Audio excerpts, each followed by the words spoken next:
दोस्तों कहते हैं कि समय बड़ा बलवान होता है। समय में वह ताकत होती है कि रातों रात राजा को रंग और रंग को राजा बना सकती है। विद्वानों ने भी कहा कि होनी बहुत बलवान होती है, विधि के विधान को कोई भी नहीं मिटा पाया। क्या यह बात सच है या झूठ? चलिए एक पौराणिक कहानी के माध्यम से इस बात को समझाने का प्रयास करते हैं।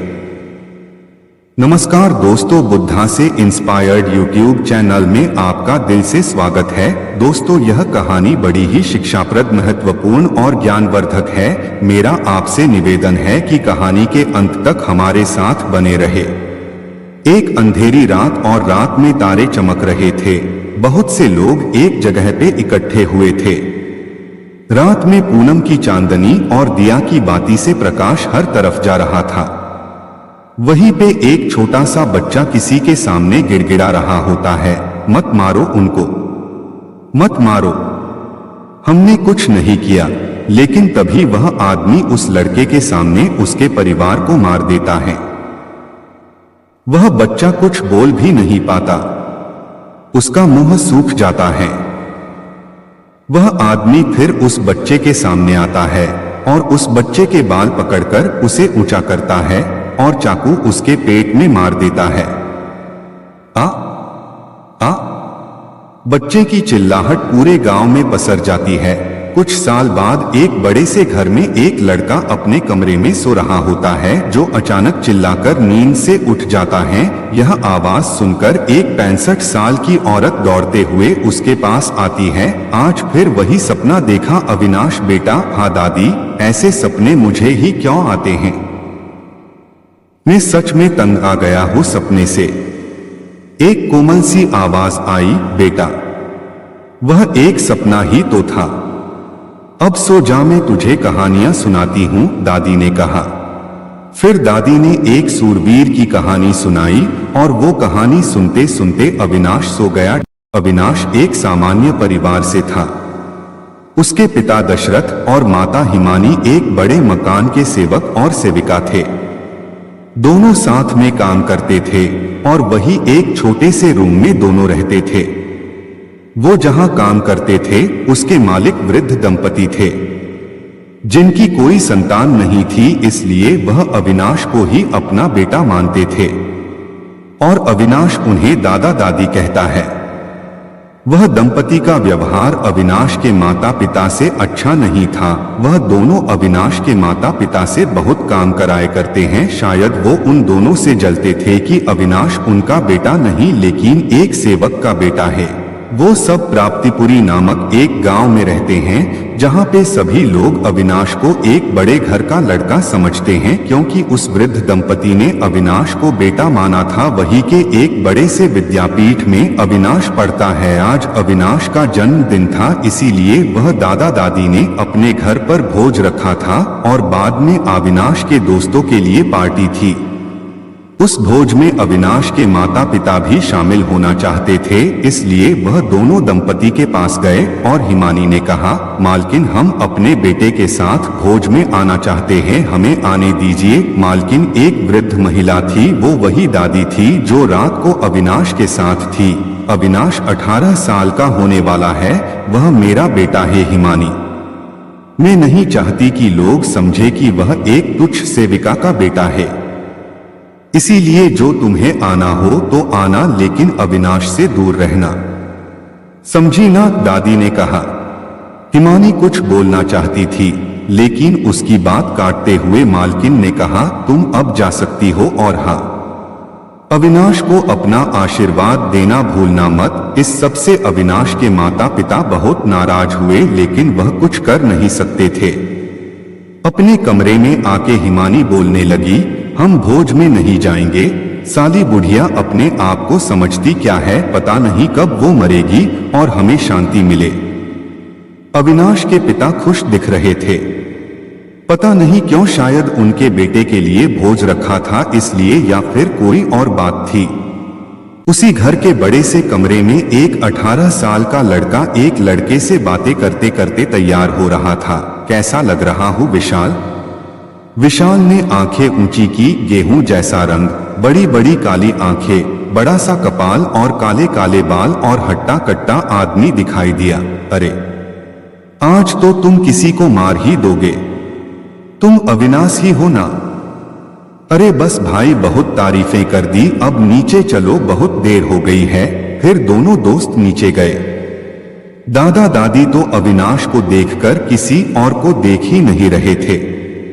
बाद में अविनाश उनके पास जाके चरण छुए, तब वह दोनों होश में आए।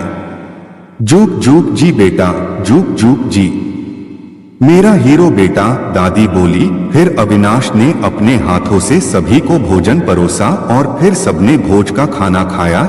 लेकिन वृद्ध दंपति ने अविनाश को खाने नहीं दिया, क्योंकि वह मानते थे कि भगवान का आशीर्वाद लिए बिना वो खाना नहीं खा सकता। लेकिन अविनाश ने जिद करके दादा दादी को खाना खिला दिया। पता नहीं क्यों आधे घंटे बाद सबकी तबीयत बिगड़ने लगी। वृद्ध दंपति की भी तबीयत बिगड़ गई। अविनाश बहुत डर गया। वह सीधा भागकर चिकित्सक के पास गया और उन्हें बुलाकर अपने घर लेकर आ गया। चिकित्सक ने सबको दवाइयां दे दी। मकान मालिक विरशी की उम्र 80 के आसपास थी, इसकी वजह से उसकी तबीयत ज्यादा खराब हो गई। उनका शरीर नीला और पीला होने लगा। चिकित्सक ने जवाब दे दिया था और वो परलोक सिधार गए। उनकी पत्नी भी बीमार थी, इसीलिए अविनाश उनको नहीं बताना चाहता था, लेकिन कहीं से उनको पता चल गया कि क्या हुआ है। वो रोने लगी। अविनाश ने उनको समझाया और विरशी का अंतिम संस्कार किया। अविनाश विरशिन को अपना दादा मानता था, इसीलिए वह बहुत दुखी था और वो उस दिन रोते रोते सोया था। तभी उसे हर दिन वाला सपना आया। उसे अर्धमृत हालत में एक लंबे से लकड़ी के खंभे में लटकाया हुआ था और कोई आदमी हंस रहा था। हा हा हा हा हा हा हा। यह सुनते ही अविनाश जाग गया।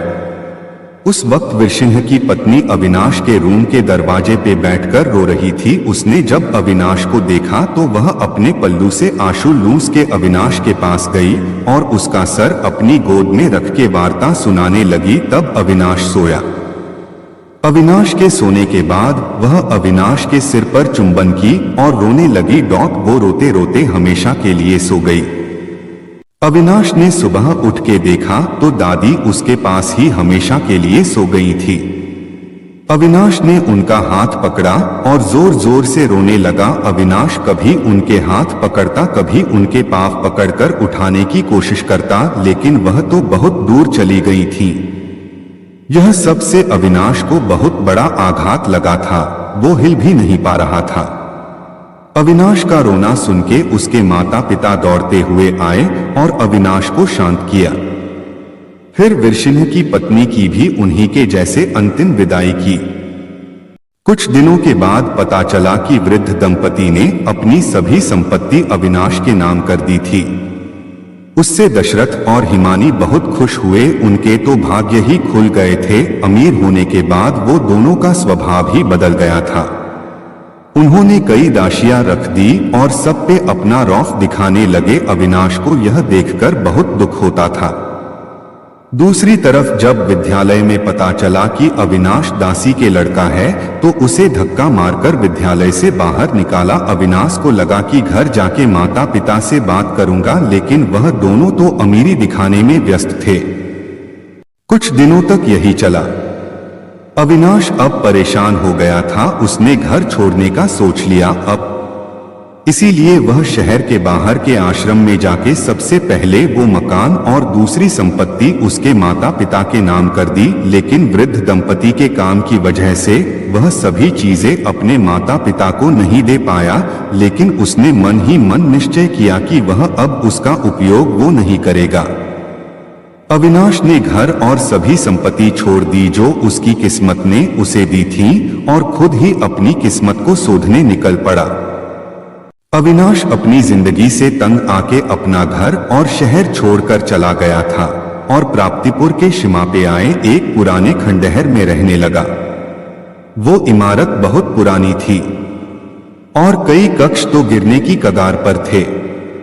अविनाश ने यहाँ रहने का सोचा था क्योंकि यहाँ पे अविनाश को कोई ढूंढ नहीं पाएगा। अविनाश घर छोड़ने के बावजूद बहुत दुखी था। और मन ही मन सोच रहा था कि मेरे साथ ही क्यों ऐसा हुआ, मुझे विद्यापीठ में से क्यों निकाल दिया।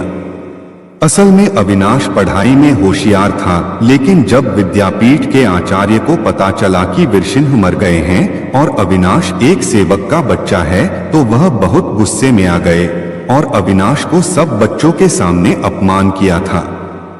उसे जूठा, ढोंगी, गधा, नीच ऐसे अपमानजनक शब्द कहे थे। इसी वजह से विद्यापीठ के छात्रों ने भी अविनाश को तंग किया करते थे और अंत में आचार्य से झूठ बोलने का कारण बता के अविनाश को विद्यापीठ से बाहर निकाल दिया। उस समय की वही रीत थी कि गरीबों और दास दासी के बच्चे अमीरों के विद्यापीठ में नहीं पढ़ सकते और उनका विद्यापीठ अलग होता था। अविनाश खंडहर के एक छोटे से कक्ष में था, वहां दूसरा कोई नहीं दिख रहा। वो चिल्ला चिल्ला कर रोने लगा, जैसे कि वो भगवान से जवाब मांग रहा हो, अरे ओ बच्चे क्यों रो रहा है, मेरी नींद खराब कर दी तूने। अविनाश चौंक जाता है और फिर वो पूरा खंडहर में गुम के आवाज को ढूंढने की कोशिश करने लगा, लेकिन वहां पर कोई नहीं था। कोई नहीं मिलता, इसलिए वह वहम समझ के फिर रोने लगता है। इस बार वह ज्यादा जोर से रोने लगा। फिर आवाज आती है, जाओ और तीसरी मंजिल से नीचे कूद जा, तेरे सवाल के जवाब मिल जाएंगे। अविनाश ने सोचा कि कोई उसकी चुटकी ले रहा है या फिर वो भगवान की आवाज होगी। फिर सोचा कि तीसरी मंजिल से कूद जाता हूं, वैसे भी ऐसी जिंदगी जीने का क्या फायदा। वह तीसरी मंजिल पे गया। वह एक खंडहर इमारत थी, लेकिन उसमें कई मंजिलें थी। वहां जाके उसने देखा कि तीसरी मंजिल बहुत सुंदर और साफ थी। वह एक बड़ी बारी की तरफ चला गया और वहां ऊपर चढ़ गया और कुछ सोचे बिना वहां से कूद गया। हाँ, वो वहां से कूद गया। वो करीब 3 सेकंड तक गिरा। उस 3 सेकंड में उसको सब कुछ याद आया। सभी यादें उसके मन में चलने लगी। फिर उसे पता चला जिंदगी बहुत बड़ी है, उसे और जीना है। वो चिल्लाना चाहता था कि बचाओ बचाओ, लेकिन अफसोस वह चिल्ला भी नहीं पाया और नीचे गिर गया। हाँ, वह सच में गिर गया, लेकिन देखा तो उसे कुछ नहीं हुआ था। क्या मैं सच में ठीक हूं या यह मेरी आत्मा है? अविनाश सोचता है। वह रोने लगा, मुझे स्वर्ग नहीं मिला, मैं एक भटकती आत्मा बन गया। आत्मा बन गया। क्यों? वो रोने लगा, मम्मी मैं अब क्या करूंगा? फिर से वह आवाज आई, हाँ हाँ हाँ हाँ बच्चे, तुम स्वस्थ हो, तुम्हें कुछ नहीं हुआ, तुम अभी इंसान ही हो। हाँ हाँ हाँ ही। वह आवाज हंस रही थी। अविनाश खड़ा हुआ और अपना शरीर को ध्यान से देखा। फिर उसने अपने आसपास देखा। वह देखकर वो चौंक गया। आखिर क्या देखा था उसने देखा कि वह एक बड़े से महल के बाहर खड़ा है और वो महल बहुत सुंदर और आकर्षक, भव्य था। उसके बारे में कोई गलत बोल ही न सके, वैसा वह बड़ा सा महल था। अविनाश की कान में आवाज आई, यह महल 3500 साल पुराना विद्यापीठ है और मैं वही विद्यापीठ हूँ। अविनाश ने पूछा, क्या तुम सच में विद्यापीठ हो? विद्यापीठ ने कहा, कोई शक। अविनाश खुश हो गया और चारों तरफ देखने लगा। उसने देखा कि वो एक दरवाजे की बाहर था, उसके ऊपर लिखा था विद्या का कक्ष। वो सोचने लगा। फिर उसने कहा, मैं इस विद्यालय में पढ़ना चाहता हूँ। तभी आवाज आई, इसमें पढ़ने के लिए तुम्हें प्रवेश परीक्षा देनी पड़ेगी। फिर उससे तुम्हारी शक्ति का पता चलेगा और उससे तुम्हारे पढ़ने के विषय तैयार होंगे, फिर तुम यहाँ पढ़ोगे। अविनाश मान गया। फिर उसने और विद्यालय के बारे में कुछ बातें जानी। कितनी सुंदर विद्यालय, तुम कितनी बड़ी हो, बहुत सुंदर हो, ऐसे कई मीठी मीठी बातें करने लगा। विद्यालय हंसने लगी। फिर उसने कहा, बच्चे, मैं परीक्षा में कुछ नहीं करती, यहाँ के आचार्य ही सब कार्य करते हैं और परीक्षा में तुम्हारी शक्ति यंत्र से मापी जाएगी, इसीलिए हम कुछ नहीं कर सकते। विद्यालय समझ गई थी कि अविनाश उसे मस्का मार रहा है। अविनाश उदास हो गया। वो सोचने लगा कि क्या होगा। विद्यालय ने उसे देखा, फिर आश्वासन दिया कि तुम पास हो जाओगे। फिर अविनाश विद्यालय के बड़े से दरवाजे के पास गया। वो दरवाजा सिल्वर के रंग का था, लेकिन उस पे एक हाथ की निशानी थी। उसमें अविनाश ने अपना हाथ रखा, तभी आवाज आई, श्री अविनाश, आपकी माहिती हमें मिल गई है। आपकी परीक्षा कल शाम 7 बजे होगी। धन्यवाद। फिर दरवाजा खुल गया और अविनाश अंदर आ गया। उसने अंदर जाके देखा तो वहां पे बड़ा सा सुंदर शहर था। वह शहर बहुत बड़ा लग रहा था। अविनाश हैरान था कि महल के अंदर शहर क्यों है, और तो और एक भी मनुष्य क्यों नहीं ही इतने बड़े शहर में। तभी उस महल ने अविनाश के कान में कहा कि यहाँ पे मेरे कई बच्चे पढ़ने के लिए आए हैं। जब तुम परीक्षा पास कर लोगे तभी तुम्हें वह लोग दिखेंगे, तब तक तुम उन्हें नहीं देख पाओगे। तुम जाओ और सबसे पुराना मकान दिखे वहां जाके कल तक रहो। अविनाश बड़े से शहर में पुराना मकान ढूंढने लगा। उतने बड़े शहर में पुराना मकान ढूंढना यानी रुई में सुई ढूंढने के बराबर था। तभी उसने देखा सभी मकान भूलभुलैया जैसे हैं और सब लाइन के बीच में सबसे बड़े और आधुनिक, फिर उससे कम पुराने। ऐसा देख के उसे पता चल गया कि सबसे पुराना मकान अंतिम लाइन में होगा। वह सीधा अंतिम मकान की लाइन में गया और उसमें अंतिम मकान के पास गया। तभी आवाज आई, शाबाश मेरे रोड्डू बच्चे। अविनाश उस मकान में चला गया। उसने देखा कि मकान अंदर से बहुत बड़ा और सुंदर है, वहीं पर उसके माप के कपड़े भी थे। यह देखकर वह बहुत खुश था। फिर वह बेड में लेट गया। सोते सोते वह अपनी परीक्षा के बारे में सोच रहा था और वह सोचते सोचते सो गया। पहली बार अविनाश ने उस रात को वह बुरा सपना नहीं देखा था। कल अविनाश की परीक्षा थी। वह बहुत उत्साही था। उस परीक्षा पे उसका भविष्य तय होने वाला था। क्या वो परीक्षा में उत्तीर्ण होगा? कहां पर ले जाएगा अविनाश को उसका भाग्य? आज अविनाश का परीक्षा थी। वो उसके लिए बहुत उत्साही था। जब वो पुराने मकान से बाहर निकलकर देखा तो उसके आसपास की मकानों में बहुत से लोग थे और पुराने मकान के बाहर नई बारियां लगी थीं। ऐसा लग रहा था जैसे मकान ही बदल गया हो।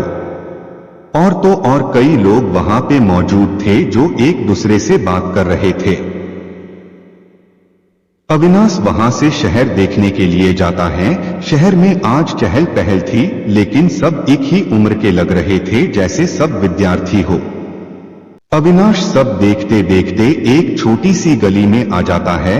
वहां पे भूरे बालों वाला एक छोटा सा कुत्ते का बच्चा होता है, जिसके आसपास 3-4 कुत्ते उसे काटने की कोशिश कर रहे थे।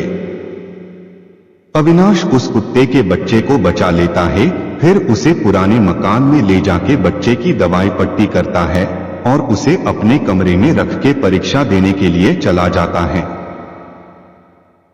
अविनाश को पता था कि सबसे विशाल इमारत में परीक्षा होती है, इसीलिए वह वहीं पे गया।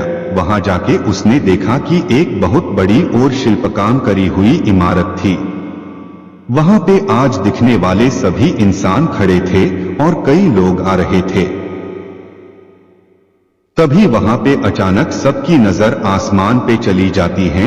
वहां पे एक 6 फुट का इंसान था जिसका रंग सांवला, और उसके शरीर के तेज से सब लोग उस तरफ देखते थे। वह उड़ रहा था। वह इंसान उड़ते उड़ते सीधा इमारत की तीसरी मंजिल की बड़ी सी बारी में जाके खड़ा रहता है। वह वैसी ही बारी थी जहां से अविनाश कूदा था। वो आदमी सभी लोगों का स्वागत करता है और फिर अपने आप को इस विद्यालय का आचार्य बताता है। वो कहता है, आपके विद्यालय में प्रवेश के साथ आपकी परीक्षा होने लगी है। आप किसी को नहीं देख रहे थे, लेकिन हमारे भूतपूर्वी विद्यार्थी आपको देख रहे थे और वो आपको नंबर दे रहे थे। वो नंबर 1 से 1000 तक हैं। उसका अर्थ है कि सिर्फ 1000 ही हमारी शाखा में पढ़ सकते हैं और दूसरों को वापस जाना पड़ेगा। फिर आसमान में पटाखे फूटते हैं और एक लंबी सी लिस्ट दिखाई देती है। अविनाश अपना नाम ढूंढने के लिए लास्ट से लिस्ट पढ़ता है। पढ़ते पढ़ते वो देखता है उसका नाम 307 नंबर पे था। अविनाश बहुत खुश था। कुछ समय बाद जिसका नाम नहीं था वो सब गायब हो जाते हैं। फिर आचार्य बोलते हैं, खुश मत हो, इस नंबर से आप लोग सिर्फ परीक्षा दे सकते हो, आपका प्रवेश नहीं हुआ है। फिर वो जोर जोर से हंसने लगता है। तभी एक लड़का धीरे से बोलता है, साला बुढ़ा रावण की तरह हंस रहा है और राक्षस की तरह लग रहा है। तभी आचार्य की नजर उस तरफ जाती है। फिर उस लड़के के सभी कपड़े गायब हो जाते हैं और वो नंगा हो जाता है। सभी छात्रों उस पे हंस रहे होते हैं। फिर वो लड़का गायब हो जाता है। सभी छात्रा हंस रहे थे लेकिन डर भी जाते हैं। फिर सबको अपनी परीक्षा का समय मिलता है। अविनाश को रात को 11 बजे का समय मिला था, इसीलिए वह वही रहता है और सबको देखता है कि क्या है यह सब लोग उस इमारत में छोटे से दरवाजे से जाते हैं और 15 मिनट में बाहर निकलते थे, लेकिन कोई अंदर नहीं देख पाता था। जब अविनाश का नंबर आया तब अविनाश के कान में जोर से घोषणा हुई, अविनाश। अविनाश चौंक गया। फिर वह सीधा छोटे से दरवाजे के अंदर जाता है। अंदर जाके वह देखता है कि वो कमरा दरवाजे की तरह ही छोटा सा है और अंदर सब कुछ काला है, कुछ नहीं दिख रहा। फिर वही आवाज आती है, रूम में से जादुई पेंसिल है, ढूंढो और कुछ भी लिखो। अविनाश तुरंत अंधेरे में पेंसिल ढूंढने लगा। फिर भी उसे कुछ नहीं मिला। लेकिन तभी उसे याद आता है कि उसने अपने कपड़े में नहीं देखा। वो अपने कपड़े में देखता है, तभी उसे अपने कपड़े में पेन जैसा कुछ मिलता है। अब तक 4 मिनट हो गई थी। अचानक उल्टी गिनती शुरू हो जाती है। 9, 8, 7, 6। अविनाश घबरा जाता है। फिर भी वह शांति से लिखता है। उस इमारत के तीसरी मंजिल पे 5 लोग बैठे हुए थे और बड़ी सीसीटीवी में अविनाश को देख रहे थे। उनमें से एक सुंदर और लंबे बालों वाली लड़की बोली, यह लड़का मेरा छात्र हो गया है।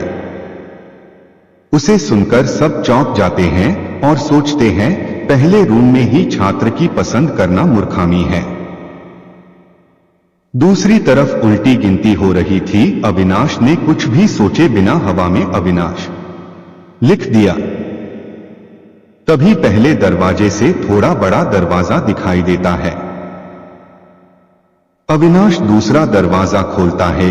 दूसरे दरवाजे में कुछ नहीं था, सिर्फ पहले से लंबा खाली कमरा था। अविनाश दूसरे कमरे में पैर रखता है। तभी वह चिल्लाता है, आ आ आ आ। दूसरे कमरे में जमीन पर बिजली थी और जमीन पे पैर रखने पर बिजली लगती थी।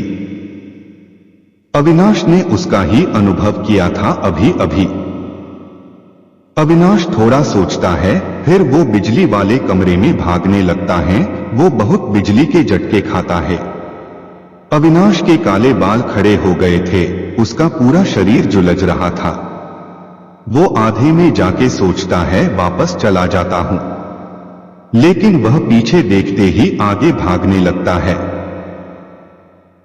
बिजली की वजह से अविनाश के बाल खरने लगे थे और उसकी आवाज चली गई थी। वह चिल्लाने की बहुत कोशिशें करता था लेकिन चिल्ला नहीं पाता था। फिर तीसरे कमरे का दरवाजा अविनाश खोल देता है। तीसरा कमरा बहुत बड़ा था।